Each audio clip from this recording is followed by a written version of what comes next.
बिस्मिल्लाहिर्रहमानिर्रहीम। अस्सलाम वालेकुम नाज़रीन। मेरा ख़्याल में सारे सियासी, सहाफ़ती, समाजी, जितने सिविल सोसाइटी, जितने हलके हैं, सरकारी गैर सरकारी, इस बात में मुतफ़िक़ हैं कि वतन अज़ीज़ एक दलदल में फंसा हुआ है। असल बुहरान इससे बड़ा है कि हमारे पास वक्त कोई आइडिया नहीं है, कोई हमारे पास कोई ऐसा प्लान नहीं है, कोई हमारे पास ऐसा हल नहीं है कि इस दलदल से पाकिस्तान को कैसे निकाला जाए। तीन इस वक्त मेजर फरीक हैं। एक हमारी इस्टेब्लिशमेंट है जो सबसे ज़्यादा इस वक्त ताकतवर है, सियासी तौर पर मौसर है, इस वक्त पूरी ज़ोर शोर के साथ पाकिस्तान के अंदर हर जगह पे हर इंतज़ामी अमूर के अंदर उनको कंट्रोल करने में एक्टिव है। फिर हमारी एक हुकूमत वक्त है, वो भी ज़ाहिर अपने तौर पे एक निज़ाम चला रही है और एस्टेब्लिशमेंट के साथ उनकी अंडरस्टैंडिंग बहुत अच्छी है, बल्कि एस्टेब्लिशमेंट के जो प्लान है उसके मुताबिक उसको एग्जीक्यूट भी कर रहे हैं, चला भी रहे हैं और सारी चीज़ों में आगे बढ़ रहे हैं। और एस्टेब्लिशमेंट भी उनके हर तरह की तन मन धन से उनको सपोर्ट कर रही है, उनको पीछे से ताकत देने की कोशिश कर रही है। और एक हमारे पास अपोजिशन कह लें, चूँकि अपोजिशन एक्ल होती इमरान खान साहब के पास है, इमरान खान कह लें। अब मेरे नज़दीक तीनों फरीक इस वक्त बुहरान से तो क्या निकालेंगे पाकिस्तान को, या दलदल से बाहर कैसे निकालेंगे, तीनों फरीक जो हैं इस वक्त बंद गली में फंसे हुए हैं। जो असल लड़ाई है इस वक्त वो इमरान खान और एस्टेब्लिशमेंट के दरमियान है। ज़ाहिर है एस्टेब्लिशमेंट पूरी उम्मीद है कि वो इमरान खान साहब का मकू ठपने में कामयाब हो जाएगी। अब इमरान खान साहब अगर एक ज़ात का नाम होता तो मुझे इसमें कोई शक नहीं था कि एस्टेब्लिशमेंट के पास कोई कई दर्जनों तरीके थे इमरान खान साहब को राय रास्त पे लगाने के, या मकू ठपने के, या सियासी खात्मा बिलखैर करने में। इस वक्त जो सबसे ज़्यादा जो क्रिटिकल सिचुएशन है या एक बुरानी कैफियत है कि मुल्क की जो सियासत है, आम पब्लिक की पॉपुलर पॉलिटिक्स है, वो इमरान खान साहब जिस मजबूती के साथ को कंट्रोल कर रहा है, शायद माजी में किसी ने इस तरीके से कंट्रोल नहीं की। वो कराची से लेके चतराल तक, कश्मीर तक, हर जगह पे अकलौता इस वक्त अपोजिशन लीडर है। अपोजिशन की स्पेस कम है, ज़्यादा है, इससे कतई नज़र कहाँ पे कम हो जाती है, कहाँ पे ज़्यादा हो जाती है, इससे भी कतई नज़र। लेकिन वो इस वक्त पूरे पाकिस्तान के अंदर उसके पास जो सियासत है वो उसके पास है। एस्टेब्लिशमेंट जो है वो सियासत के अंदर उनका कोई रोल ऐसा सच नहीं है, ना उन्होंने इलेक्शन लड़ना है, ना उन्होंने इस तरीके से सियासी मुकाबला करना है। लेकिन डिवाइड पाकिस्तान की नवाज शरीफ साहब के वक्त में भी यही हाल था, और हमने उस वक्त भी क्राइटेरिया एक ही था कि नवाज शरीफ साहब वर्सेस एस्टेब्लिशमेंट। तो हम ये हमेशा कहते थे कि टेक्निकली एस्टेब्लिशमेंट उससे नहीं जीत सकती, क्योंकि नवाज शरीफ साहब के पास पब्लिक सपोर्ट है, और जिन्होंने नवाज शरीफ साहब को वोट दिया या सपोर्ट किया है, अगर वो एस्टेब्लिशमेंट के बारे में अच्छे जज्बात नहीं रखते तो उनके लिए लम्हा फ़िक्री है, और उनको इस बात की फ़िक्र करनी चाहिए, इसकी नहीं फ़िक्र करनी चाहिए कि नवाज शरीफ साहब को हमने लंदन भेज दिया है, हमने एक कोने पे लगा दिया, नाअहल कर दिया, पार्टी छीन ली है, शहबाज शरीफ साहब के साथ हमारा मामला फहमी हो गई है, मुस्लिम नून पूरी की पूरी हमारे जो है पास आ चुकी है।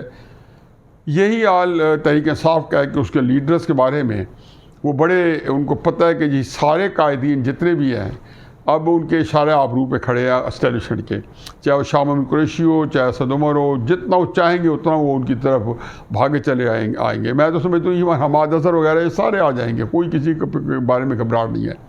जो नहीं आएगा या अपनी जगह से टस से मस नहीं हो रहा, वो इमरान का वोटर और सपोर्टर है। अक्सर मेरा सवाल ये होता है कि आप हर बंदा अपने पास से टटोले फरोले कि जिस बंदे ने इमरान को सपोर्ट किया उनकी फैमिली में से, दूर पर के रिश्तेदारों में से, चाहे वो कोई भी है, उनसे पूछें कि आया वो इमरान खान की सपोर्ट से हट गए। अगर वो नहीं हटे तो ये लम्हा फ़िक्री है, क्योंकि इस लड़ाई के अंदर एस्टेब्लिशमेंट जो है, मैं तो किसी के साथ मद्दे मुकाबले के साथ तहरीक इंसाफ या मुस्लिम नून या पीपल्स पार्टी के हवाले से किसी प्लेटफॉर्म पे किसी पार्टी के खिलाफ लड़ सकता हूँ।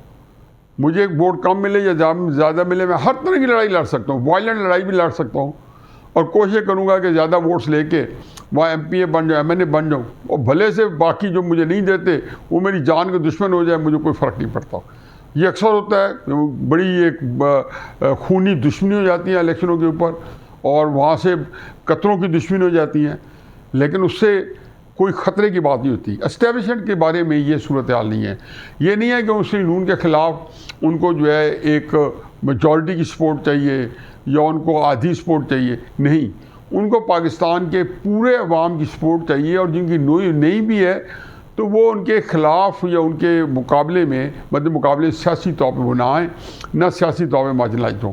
लेकिन अब वो मजबूरी है, कसूर उनका नहीं है। इमरान खान साहब ने जिस तरीके से पिछले साल सियासत की है, और कोई किसी वजह के बगैर जनरल आसिम मुनीर साहब के बारे में जो रवैया उन्होंने अख्तियार किया, ये कोई रवैया, कोई ऐसा रवैया नहीं था। मैं एक बंदा जिसका कोई भले मानसों की तरह एक नौकरी करके उसने 27 नवंबर को रिटायर हो जाना है, इनको बाजवा साहब का मोहरा बन जाना, इमरान खान साहब का। अब ये भी देखें कितनी तकलीफ़ की बात है कि बाजवा का मोहरा बन जाना, या बाजवा साहब के बंदा छोड़ा हुआ था जनरल फैज़ हमीद, उनका दस्ते रास्त, उसके ज़रिए इमरान खान साहब जो है बाजवा के साहब के इशारों पर सारी सियासत करें जब से वो वज़ीर आज़मशिप हटें, और तहरीक इंसाफ जो है उसकी एवेल्यूएशन ना करें। ये अजीबोगरीब मुझे भी तकलीफ़ होती है कि सच्चाई इस तरीके से पता चली गई है कि इमरान खान साहब के इस चीज़ के ऊपर भी तहरीक इंसाफ ने गौर करने पर तैयार नहीं है कि ये क्या वो इमरान खान साहब अक्सर में कैसा कोई दौलत शाह का चूहा था, क्या चिड़िया का दिमाग था, वो क्या बात थी कि बंदे ने सियासत जो की, बाजवा को के ख़िलाफ़ मुतालबा भी हो रहा है कि उसका कोर्ट मार्शल होनी चाहिए, और उसको एक्सटेंशन भी दे रहे हैं, उससे कहने पे जनरल आसिम मुनीर के ख़िलाफ़ लॉन्ग मार्च कर रहे हैं। और अब कल फिर बड़ी तकरीर की, सुप्रीम कोर्ट का फैसला आया जी कि गैर कानूनी हुआ है। उन्होंने कहा जी गैर कानूनी है, गैर आइनी हुआ है, और चूँकि गैर आइनी हुआ है तो कहना ये चाहते थे कि आइन के गैर आइनी का मतलब है कि आर्टिकल 6 लगना चाहिए, कहा नहीं है। देखो मतलब ये था, और सारी उनके उंगलियाँ जो थी तरीके से बगैर नाम लिए एस्टेब्लिशमेंट की तरफ उठी हुई थी। ये कल ही तकरीर में ये फरमा रहे थे कि मुझे जो जिस चीज़ पकड़ा गया, फिर वही रोना पुराना, उसको बढ़ा चढ़ा के फिर सारी बाकी बातों में झूठ बोला कि 4 लाख बंदा रावलपिंडी में पहुंच गया था, मैं तो इस्लामाबाद जाना चाहता था, नहीं गया, टकराव न हो जाए। इमरान खान साहब आप झूठ बोल रहे हैं, आप रावलपिंडी ही जाना चाहते थे, आपने एक लम्हे के लिए इस्लामाबाद का नहीं सोचा था। ये ज़रूर हुआ कि आप बाद में घबरा गए, आपके पास चारा ही नहीं रहा कि जब सब पता चल गया कि जनरल आसिम मुनीर जो है वो बन के रहेगा, और एक बंदा नवाज शरीफ डट गया था, उसने कहा मैं बना के रहूँगा। ये भी पता है कि आप माशरा लगवा रहे थे जनरल बाजवा के ज़रिए ताकि आसिम मुनीर को रोका जा सके। आप अमरीकियों के हाथ में खेल के जनरल आसिम मुनीर को रुकवाना चाहते थे। एक बहुत बड़ी गेम ऊपर हो रही थी, क्योंकि जनरल आसिम मुनीर जो है ना बैनुल-अक़वामी क़ुव्वतों को बारा खा रहा था कि उन्होंने टारगेट किया होता। उनके ये नहीं कि कोई उनके नज़दीक कोई उनके अज़ाइम को वो खाकसर कर सकता था। उन्होंने जो बंदे शॉर्ट लिस्ट किए होते अमरीकियों ने और बाकियों ने पाकिस्तान के आर्मी चीफ के लिए, उसमें आसिम मुनीर साहब का नाम नहीं था। और सारे बंदों ने, जिसको कहना चाहिए सऊदियों से लेके पाकिस्तान के अंदर सारी जमातों से लेके मुस्लिम लीग से लेके पीपल्स पार्टी से लेके हर बंदे ने बिल आखिर बाजवे के ऊपर यकसुई हो गई। आपने तो अपनी तकरीरों में कहा कि बाजवे को एक्सटेंशन दे दो, किसी ने इससे बता दें कि कितने तौर पे, अखलाकी तौर पे, ज़हनी तौर पे आपके फॉलोअर्स, आपके साथी कितने बाज हो चुके हैं। किसी ने आपको ये नहीं कहा कि हजूर ये आप कर क्या रहे हैं, बाजों को एक्सटेंशन देने रहते। आपने प्राइवेट महफिलों में कहना शुरू कर दिया कि बाजों को एक्सटेंशन दे देनी चाहिए। ये सारी बातें होती रही आपकी नाक के नीचे। बहरहाल मेरा मौजूद इस वक्त ये है कि आप ये सारे काम किए आपने जनरल आसिम मुनीर की अपॉइंटमेंट रुकवाने के लिए। आप रावलपिंडी गए, आप अपनी तकरीर में कह रहे 4 लाख बंदे, 4000 बंदा नहीं था। कितनी दफ़ा कहा है कि आपका जो था 6 रोड से जुलूस एक साइड सड़क खुली थी, एक साइड पे बंदे थे, पूरी तरीके साफ। ये किसके सामने बोला है? अगर एस्टेब्लिशमेंट को आप ये इस तरह की मुबालगा राई करके झूठ बोल के अपना निज़ाम चला रहे हैं, तो उनके पास तो सारा कच्चा चट है कि 26 नवंबर को कितना बंदा रावलपिंडी पहुंचा हुआ था। आपकी अपनी तकरीर, शाम में उनकी तकरीर, हमारे काफ़िले रुके गए, आपने 3:30-4 बजे तकरीर करनी थी। मैं कोई 20 दफ़ा कह चुका, आपने आधी रात को, ये बंदा नहीं पहुंचा था वहाँ। आपने उसकी फ्रस्ट्रेशन में कहा कि मैं पंजाब और सूबा सरहद की असम्बलियाँ तोड़ रहा हूँ। एक और कहानी है, आप गए थे आसिम मुनीर की अपॉइंटमेंट रोकने के लिए। आप झूठ ना बोले। क्यों नहीं कहते कि बाजवा ने और फैज़ हमीद ने मुझे उल्लू बनाया था, मुझे बेवकूफ़ बनाया था, मुझे अहमक बनाया था, और मुझे ले गए थे आसिम मुनीर साहब की अपॉइंटमेंट रुकवाने के लिए। अब आप से भुगते। आपका ख्याल था, उनको बताया, उन्होंने बताया गया कि जब भोगी भी गई तो उन्होंने कहा ये इतना कमज़ोर है, हम इस पर प्रेशर डालते रहेंगे, ये रिज़ाइन का, ये घर चला जाएगा। अब आफरीन है, ऐसे ही सोचना चाहिए। इसी तरीके से आप लोगों को रात सुकून से नींद आ जाती होगी अगर आप ना सोचें तो आपकी तो रातों की नींदें जो उजाड़ हो जाए। आप वहाँ पे गए, आपने कहा मैं और डॉक्टर अलवी नोटिफिकेशन से खेलेंगे। वो कौन सा खेल खेलना है? फुटबॉल, बैडमिंटन, बास्केटबॉल, वो कौन सा गेम खेलना था नोटिफिकेशन के साथ आपने? तो आप जब गए तो बंदे ना आए।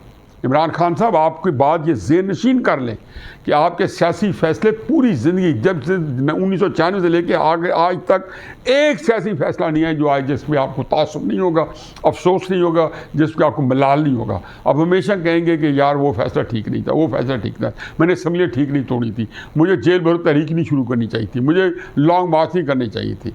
ये सारी बातें, मुझे नेशनल असम्बली से इस्तीफ़ा नहीं देने चाहिए थे, मुझे फ़लाँ नहीं करना चाहिए था, ये सारे आप कहेंगे कि हुए, लेकिन आप पिछले क्या हो, आप अपने बर्बादी का नौ लिख चुके हैं। लेकिन मेरा जो मौजू ये है कि आपने ये सारे जो तकरीर फरमा रहे थे, तो आसिम मुनीर साहब के को कल आप मुख्तलिफ़ तरीके से आप उनको आड़े हाथों ले रहे थे। कल भी आपने कहा जी कि मेरे आपके ख़िलाफ़ गद्दारी का मुकदमा चलना चाहिए और ये चलना चाहिए कि आपको जो गिरफ्तार किया गया 9 मई को, और फिर साथ आपने कहा कि जब भी करोगे भाई अब क्या फ़ायदा, इस वक्त नफ्सा नफसी का आलम है, तहरीक इंसाफ का कोई बंदा नहीं है जो इस वक्त सीना तान के बाहर निकल के चल सके। सारे बेचारे अंडरग्राउंड हैं, सारे मफरूर हुए हैं। इनको यकीन है इतना वो पकड़ना नहीं चाहते होंगे आप, जितना उन्होंने उनको डरा धमका के सबको भगा दिया है। कोई बंदा आपको मिलने नहीं आ सकता। इलेक्शन भी अब टाइम पे होने के लिए अमकानात बढ़ते जा रहे हैं। इधर से आप देख रहे हैं कि आपको एक ही तरफ से उम्मीद है, वो अमरीकियों से सारी चीज़ें, सारा उसका पूरा बैकग्राउंड है। और उसमें अमेरिका का ये नहीं कि आपने कोई लॉबिंग अच्छी कर ली, आपने कोई जो $30,000 महाना के ऊपर जो फर्म हायर की हुई है उसने को बड़ा काम दिखा दिया। नहीं, पाकिस्तान के अंदर पूरे 70 साल से अमेरिका जब भी अफरा तफरी देखता है ये सारे लोग कूद पड़ते हैं। आज तो यूरोपियन यूनियन को फ्री एंड फेयर इलेक्शन चाहिए या IMF को चाहिए। 2018 के अंदर ये किधर गए थे जब RTS बैठ गया था, जब महकमा ज़राअत एक्टिव था और मुस्लिम नून के बंदे उठा के शुमाली इलाका जहाज में जाकर MP MNA छोड़े जा रहे थे, एक पूरा दंदनाते फिर रहे थे। ना यूरोपियन यूनियन का वफद यहाँ देख सका था, ना उनके जो ऑब्जर्वर आए थे उनको नज़र आई थी चीज़ें, क्योंकि उस वक्त वो बारह खाता था। IMF हो या कुछ हो, इमरान खान साहब आपको ये नहीं बचा सकते, ये बल्कि ये धोखा है, ये सारा के सारा आपके लिए धोखा है। अब क्राइसिस ये है कि जितनी तड़ियाँ आप तकरीरों में लगाते हो, अंदरून खान इमरान खान साहब जो हैं, हकीकत यह है कि हर सतह पे जाके मिन्नतें करने पर तैयार हैं। जो बंदे जा रहे हैं उनको एक ही बात कहते हैं, यार वो मेरे पे एतबार नहीं करता। हाफिज साहब, जनरल साहब, क्यों कैसे एतबार करें? आसिम मुनीर साहब आप पे कैसे एतबार करें? कौन एतबार कर सकता है? मेरे से जब भी बात एक दो दफ़ा बात हुई है ऐसे बंदों के जो फौजी नहीं थे, लेकिन बहरहाल दरमियान में वो काम करना चाहते थे या कोई बात करना चाहते थे, तो ये की बात कहते थे कि यार मामला चलाया जाए, इमरान खान साहब फ़र्ज के खुद मान भी जाए तो उनको एतबार नहीं है। मैंने कहा बिल्कुल नहीं है, उनका एतबार करना बड़ा मुश्किल है। वो बात कह के मुकर जाएंगे, क्या जाता है? जो लवाहिकीन है, जो मानने वाले हैं, वो तो कहते हैं जो करते हैं इमरान खान साहब मर जाओ मर जाएंगे, वो जी पड़ो जी पड़ेंगे। अब एक ऐसी सूरत हाल है, बड़ी ही गंभीर सूरत हाल से पाकिस्तान दो चार है। इमरान खान साहब, अंदरून खान पैर पकड़ते फिर रहे हैं। इतने डेलीगेशन, जो बंदा आता है उसे कहते हैं जी कि आसिम मुनीर साहब को, ये तो उनकी शराफत है, बताते नहीं। अगर बताएं तो यकीन जानो ये मुंह दिखाने के काबिल ना हो इमरान खान साहब और उनके जो करीबी साथी हैं, ये मुंह उठा के चल ना सकें, क्योंकि इतनी मेहनत तरले की जा रही है, इतनी आगे पीछे और हर तरह के ढोरे डाले जा रहे हैं कि सुलह हो जाए। भाई आप क्यों नहीं एक तरफा तौर पे माफ़िया मांगते? क्यों नहीं जो आपने नवाज शरीफ के साहब के ख़िलाफ़ या ऐसे फजल रहमान साहब के ख़िलाफ़ जो हिर्जा सराई की है, जो आपने जो बोहतान लगाए, क्यों नहीं उसकी माफ़ी मांगते? क्यों नहीं बताते कि मैंने और भाजपा ने मिल के और फैज़ अमीर ने मिल के ये जराइम किए हैं, मेरे साथ ये मुजरिम थे या मैं इनके साथ मुजरिम था? आपको जो वारा खाता है, बल्कि पता बताएं इनको कि बाजवा के और फैज़ अमीर के खिलाफ आप अप्रूवर बने। आप फौज को कहें कि मैं बनता अप्रूवर, मुझे भी सजा दें, इनको भी सजा दें, क्योंकि पाकिस्तान को यहाँ तक पहुँचाने में हम तीनों ज़िम्मेदार थे। हम तीनों पिछले 5, 6, 7 साल से मैं इनका मोहरा बना और ये असल किरदार थे पीछे, ताकि दूध का दूध है पानी का पानी हो जाए। लेकिन ज़ाहिर है कि इमरान खान साहब की जो ख्वाहिश है और जो उनकी तबीयत है, जो मिजाज है, वो ये है, अगर पाकिस्तान मुझे नहीं मिलता, बाद न खास्ता खाका बदन, ये मुल्क जो है ये टूट जाए तो मुझे नहीं फ़र्क पड़ता। उनके सारे अज़ाम ही, IMF के बारे में भी मुझे free and fair election they दो, कि देखो क्या मांगता हूँ। जो आप इनकी देखें ना, ख्वाहिशात देखें कि क्या मांगता हूँ। चांद मांगता हूँ, इलेक्शन मांगता हूँ। इलेक्शन कौन देगा? इमरान खान साहब को। इलेक्शन तो उन्हें है, आप उसमें नहीं है। तहरीक इंसाफ में कोई बंदा नहीं है, तहरीक इंसाफ पार्टी नहीं है, बैन किसी ने नहीं करना, सारे डिस्क्वालीफाई होंगे, अदालती निज़ाम से होंगे। और आप देखें कैसे होते हैं। इस वक्त बहुत ही गंभीर सूरत हाल है। आप इसके ज़िम्मेदार वाहिद इमरान खान आप हैं। लेकिन मेरा ख्याल है कि इसके बावजूद कोई मामला फहमी हो जाए तो बहुत अच्छा है। अगर मामला फहमी ना हुई तो हम बहुत बुरे जाके फंसेंगे। पाकिस्तान के लिए बहुत ही नागुफ्ता बेसूरत हाल होगी। लड़ाई से किसी का फ़ायदा नहीं है। इमरान खान साहब, आप वाहिद आदमी हैं कि जिसके जराइम जो हैं या जिसकी वजह से हम आज यहाँ पहुँचे हैं। ये ठीक है कि आपके साथ बाजवा आपसे ज़्यादा मुलव्वस है, ये ठीक है कि फैज़ हमीद आपसे ज़्यादा मुलव्वस है, लेकिन इस वक्त जो है वो तो उनका वजूहात से आज यहाँ खड़े हैं। लेकिन आगे निकलने के लिए आप चाहते हैं कि वो जो आपने जराइम किए तो बाजवा और फैज़ हमीद तो उनका हिसाब हो या ना हो, लेकिन आगे के लिए उसमें साथ नहीं चल रहे। आप तो आगे के लिए भी एक निज़ाम के साथ उन्हीं जराइम के तसलसल में मज़ीद कमिट करना चाहते हैं। आज भी ढिठाई से आप कह रहे हैं कि जी नवाज शरीफ भी करप्ट था और फलां करप्ट है, इनके पैसे बाहर पड़े हैं। मेरा ख्याल है ये अब से ये लासल है। जब आपके केसेस चलेंगे ना जी, तोशा खाना $190 मिलियन है, ये तहरीक इंसाफ वाले बेचारे यकीन ना लो मुझे, ये जब से केसेस सामने आए हैं, जब भी आप इक़्तिदार में थे तो उन्होंने सर झुका लिए थे। वो कहते थे यार ये हमारे वो बहुत नागहानी गुजर रही है कि इमरान खान साहब के ऊपर करप्शन के चार्जेस लगे। जो यहाँ पे मुस्तफ़ीद होते रहे हैं, जो बेनिफिशरीज थे इस सारे उसमें से जो मुस्तफ़ीद होते रहे हैं, बाद में आप तो छोटी सी बात है वो सुल्तानी गवाह बनेंगे। क्या जहांगीर तरीन से आप नहीं मुस्तफ़ीद हुए? क्या अलीम खान साहब से आप नहीं मुस्तफ़ीद हुए? क्या रियाज मलिक से आप नहीं मुस्तफ़ीद हुए?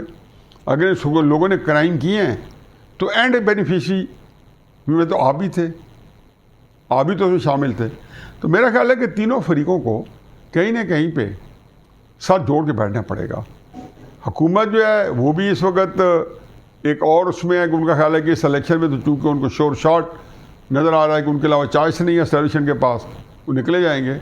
लेकिन ये सियासत जो है अगर इतनी ही चंद महीनों की गेम होती तो जब इन्होंने हुकूमत पिछले साल संभाली थी तो इस हालात में ना पहुँचते। हर एक अमल जो है वो एक अपने साथ मरतब करके जाता है। मैं ज़ाती तौर पे पर उम्मीद हूँ कि नवाज शरीफ साहब जो हैं वो सियासत बड़ी करेंगे। मैं नवाज शरीफ साहब से उम्मीद करता हूँ कि 2023 सेलेक्शन ज़्यादा वो पूरे पाकिस्तान की सियासत उस पैराए में देखेंगे और उनका रोल बनता भी उसी पैराए में है। अब उनका रोल वज़ीर-ए-आज़म बनना एक छोटी सी चीज़ है जो उनके बिल्कुल सामने पड़े, शायद उनके अलावा चाहे ही कोई ना वज़ीर-ए-आज़म बनने के लिए। लेकिन उससे पहले वो एक पूरा अपना रोल अदा करें कि मैंने इस मुल्क को कैसे निकालना है और इमरान खान साहब का जो शर है या जो उनका जहर घोल कर पूरे माशरे के अंदर शरायत किया हुआ है उनका, उसको ये हमारी इस्टेब्लिशमेंट नहीं हैंडल कर सकती। वो ताकत से हैंडल नहीं होना। सियासत को तोड़ सियासत से है। सियासत इसमें कोई कर सकता है पॉपुलर या इमरान खान साहब को काउंटर कर सकता है या उसी में से को पैदा कर सकते हैं, नवाज शरीफ साहब कर सकते हैं। तो मैं समझता हूँ कि तीनों फरीकों को बंद गली से निकलना होगा। इमरान खान साहब को मेरा ख्याल है कि सबसे माफ़ी मांगनी होगी जिनके खिलाफ उन्होंने जराइम किए हैं। उसके बाद अपने लिए स्पेस देने के लिए एसोसिएशन के साथ उनके जो तहफ़्फ़ुज़ात हैं, उनका जो उनके ऊपर ट्रस्ट जो बदएतमादी है, उसका भी उन्होंने कोई ना कोई हल निकाल के आगे बढ़ना होगा। अगर ये सारी चीज़ें नहीं होती तो इलेक्शन तो हो जाएंगे 2-4 महीने में, लेकिन जिसके ऊपर पाकिस्तान का मुस्तकबिल है, जिसके ऊपर इस वक्त IMF, अमेरिका सारे जो है बगले बजा रहे हैं कि पाकिस्तान एक बुहरान से निकल के दूसरे बुहरान की तरफ जा रहा है और ये इलेक्शन जो है मज़ीद बुहरान में मुब्तला कर लेंगे और वो एक्टिव हो गया अभी से ताकि अगले बुहरान के लिए वो अपना हिस्सा डाल सकें। और चीन जो है वो मुतफक्कर है कि किसी तरीके पाकिस्तान जो है एक स्टेबल गवर्नमेंट अगले 5-7 साल के लिए बन जाए, और यही वादे उनसे हमारे चीफ जनरल आसिम मुनीर साहब ने किए हुए हैं कि हम एक स्टेबल गवर्नमेंट लाएंगे, तो जिसके लिए चीन हम वक्त तैयार है। अरबों और अरबों अरबों रुपए, 20, 40, 50, 60 अरब डॉलर उनके लिए कोई मुश्किल नहीं है, लेकिन एक मुस्तहकम पाकिस्तान के लिए एक स्टेबल पाकिस्तान के लिए, पॉलिटिकल स्टेबल पाकिस्तान के लिए। और वो इन ऑल फेयरनेस तीनों फरीक जो हैं, हुकूमत भी, और मैं क्या कहूँ, इमरान खान को भी जो है इसके अंदर कैसे लाया जा सकता है या कैसे इसका हिस्सा बनाया जा सकता है, और इस्टेब्लिशमेंट जो है वो तो भारत में मौजूद भी है। एक ही रास्ता है। बाकी हम तो विसल ब्लोर ही हैं। यही जो दिमाग में आता है कि बता दें कि कोई ये ना कहे कल को कि हमें खबर ना आई। हमाल एंड एलर प्लाट।